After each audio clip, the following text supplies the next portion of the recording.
उस आदमी ने एक तेज जादुई चमक छोड़ी, जिससे 2 दिन पहले का दृश्य तुरंत ही फिर से जीवित हो गया।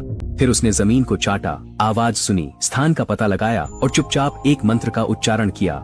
अचानक एक पौराणिक जीव की छवि हवा में प्रकट हो गई। एक दिन उस आदमी ने देखा कि एक दस्ताना अजीब तरह से हवा में तैर रहा है। वह दस्ताना मानो उसे रास्ता दिखा रहा था। उसकी मंशा को समझते हुए आदमी ने मजबूती से दस्ताने को पकड़ लिया। अगले ही पल वह एक छत पर पहुंच गया। उसके सामने खड़े थे कोई और नहीं बल्कि भविष्य के हॉगवर्ट्स के प्रधानाचार्य, फीनिक्स संगठन के संस्थापक, महान जादूगर डम्बलडोर और न्यूट के शिक्षक। उसकी छुपी हुई बेचैनी देखकर चतुर न्यूट समझ गया कि जरूर कुछ बड़ा हुआ है।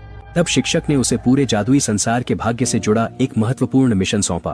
कुछ समय पहले काले जादूगर ग्रिंडेलवाल्ड, जो कभी एक जादुई कालकोठरी में कैद थे, एक भूतिया बग्घी में बंधे हुए अंतिम न्याय पाने जा रहे थे। अचानक रास्ते में उसने अंदर और बाहर की एक जादूगरनी के साथ मिलकर सभी पहरेदारों को निपटा दिया और सफलतापूर्वक भाग निकला। बांधनों से ताजा ताजा आजाद होते ही ग्रिंडेलवाल्ड ने तुरंत जादुई सभ्यता को पुनर्जीवित करने की अपनी योजना बनाना शुरू कर दी। हालांकि यह मिशन खतरों से भरा था। न्यूट ने अपने शिक्षक के लिए इसे करने के लिए हामी भर दी, लेकिन जब वह घर लौटा और दरवाजा खोला तो उसने देखा कि क्विनी और जैकब अचानक मिलने आ गए हैं। जैकब के जरूरत से ज्यादा उत्साहित चेहरे को देखकर न्यूट को कुछ अजीब लगा।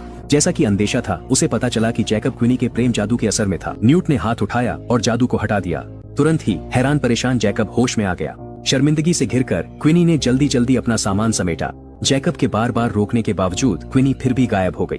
हालांकि उस पर जादू किया गया था, लेकिन जैकब का क्विनी के लिए प्यार सच्चा था। उसकी मदद करने के लिए न्यूट ने एक पुनर्स्थापन जादू का इस्तेमाल किया ताकि क्विनी का पता चल सके, लेकिन अनजाने में उसे यह भी पता चला कि यह उसके शिक्षक के मिशन से जुड़ा हुआ है। इसीलिए न्यूट ने एक बार फिर इस मगल को साथ ले जाने का फैसला किया और जादुई दुनिया की एक अद्भुत यात्रा पर निकल पड़ा। दोनों को एक मार्गदर्शक मिल गया। न्यूट ने बहुत अनिच्छा से सामान्य किराए से कई गुना ज्यादा पैसे दिए। तुरंत ही मार्गदर्शक ने उलटी गिनती शुरू कर दी। अचानक एक लोहे का बैरल हिलने लगा।